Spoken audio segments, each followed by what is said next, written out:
Yellow वहाँ के Sarna Gajanan, yellow वहाँ के सरना गजानन, एलो वहाँ के सरना।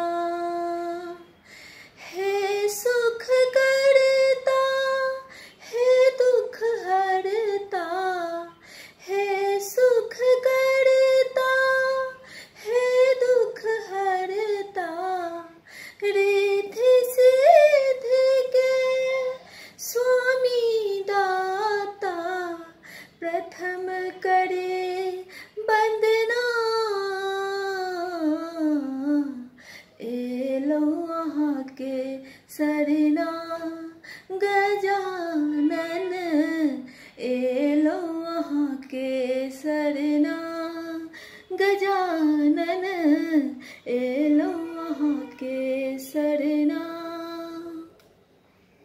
नैना नैना अंधा पुकारे, नैना नैना अंधा पुकारे, झर झर झर झर नूर बहावे, झर झर झर झर नूर बहावे, दृष्टि द करु करुणा,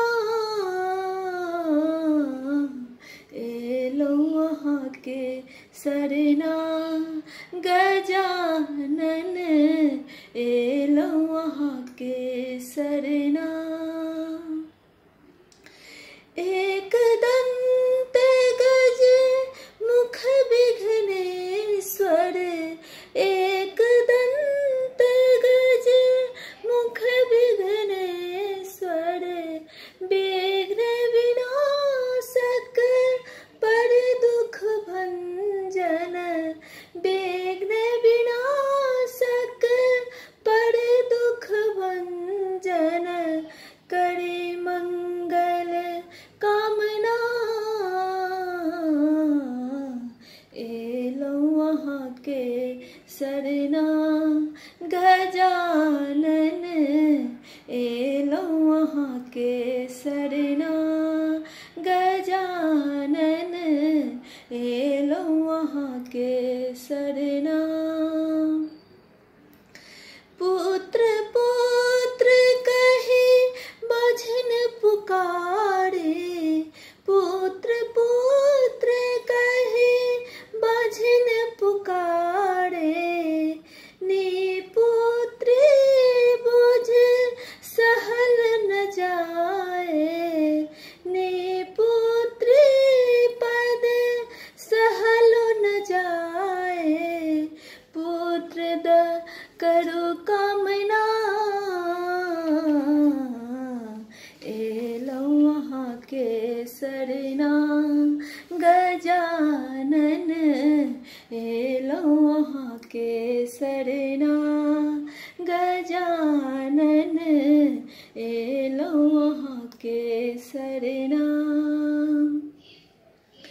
वक्रतुंडाय लंबोदराय, वक्रतुंडाय लंबोदराय, हे चतुर्भुज अष्टविनायक, हे चतुर्भुज अष्टविनायक, मूसक पर शोभना,